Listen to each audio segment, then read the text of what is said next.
Hi everybody and welcome to the glorious Elgin Valley here in the Western Cape of South Africa. It's in this fantastic environment that beautiful apples grow that make the wonderful range of Xzollie ciders. And I've been joined by Carol from Xzollie, who's going to talk us through the different varieties that are used and why they're so different and so important. Carol. Yeah, so here we are, as you say, Elgin Valley, beautiful sunshine, really helps with our apples. So got a few apples here for you to taste, Gabe. Ta-da. First one is the Granny Smith. Now this is one of the most famous eating apples that we know from the UK, of course. Absolutely. From the supermarkets. Probably remember it from your childhood. I do. And you probably have 2 or at least 1 apple a day. Keeps the doctor away, of course, doesn't it? Of course, I'm the ciderologist. Yeah. I'm not got an appleologist, but yes. But yeah, precisely. And what we do with the Granny Smith is we find it's got that lovely crisp, tart, fruity sensation. It's really crunchy, isn't it? Yeah, go on. Can I have a go? Have a bite. I can So see you're tasty. desperate to go for it. He's not wrong. It's crisp, it's zingy, it's crunchy, it's fresh, it's zesty. It's absolutely glorious.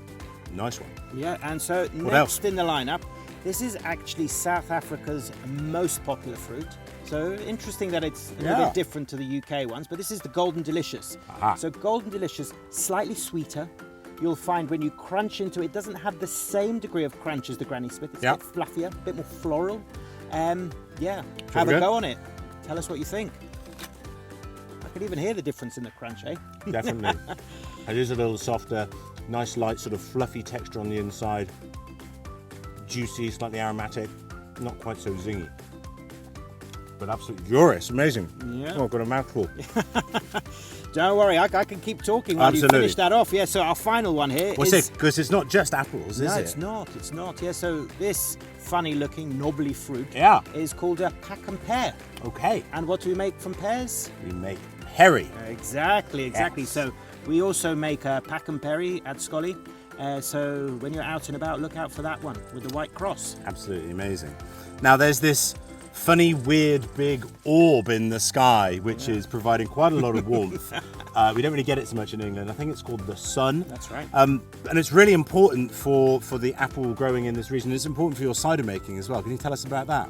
Yeah, so you're exactly right, Gabe. So the sun manages to allow these apples, and pears for that matter, to develop more natural sugars because the sunshine really helps to lift that profile. And that's why a lot of our eating apples come from sun-kissed areas. Of course. In terms of alcohol making, or cider making specifically, we use those natural sugars in our apples to actually create our alcohol. So we create a base cider and then we blend it back with nothing other than our fresh pressed apple and pear juice, depending obviously on the varietal that we're making. So there's no added sugar to your ciders, Not. just the natural sugars contained within that apple juice. Exactly, not a single granule of sugar is added during our process. That's amazing. Well, I'm getting thirsty talking about all this Yeah, cider. well. Let's have a taste, shall we? Well, you know, as they always say in Blue Peter, here's one that I made, or in my case, opened earlier. So which one do you want to start with, the golden or the granny? Let's start with the Granny Smith. Granny That was the Smith. first There, apple that was we your tried. first. Why don't we go there All right, first? so there we go. There's the granny. Have a go on that one. Absolutely glorious. So we're expecting maybe something crisp and zing. Let's have a taste. Cheers, everybody. Well, it delivers. Very similar to the apple itself, which is not a surprise because it's just made from the apples. Zingy, crisp, fresh, fruity, brisk, light and lively. Absolutely glorious. Now, Carol, you're quite interested in about comparing ciders with wines, and this is something that is important to you because you are an accredited sommelier. Well, thanks to you, of course. Thank you very much. So what wine would you like in this Granny tea? Yeah, so I mean, the Granny Smith I've always thought is quite similar to a Sauvignon Blanc. It's got that lovely zestiness, that zinginess, that tartness, which I think lends itself as a nice alternative, perhaps, a little lower alcohol, of course, to a Sauvignon Blanc. So it would pair beautifully with your fish dishes and maybe nice crisp salad potentially in the sunshine. That's fantastic. All right, let's try the Golden Delicious, shall we? So Golden Delicious, as you remember, of course, very different in terms of flavour Absolutely. from an apple perspective, but here you go from a cider perspective. Let's have a taste. Cheers.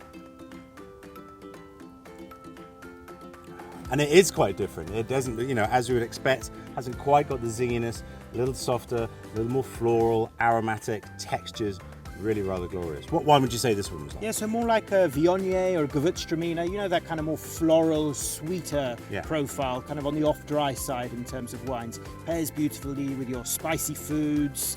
Yeah, maybe an Indian meal or a Thai Fantastic. would be fantastic.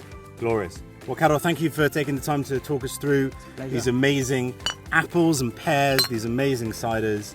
Everybody, if you get a hold of one of these drinks, you are gonna love this.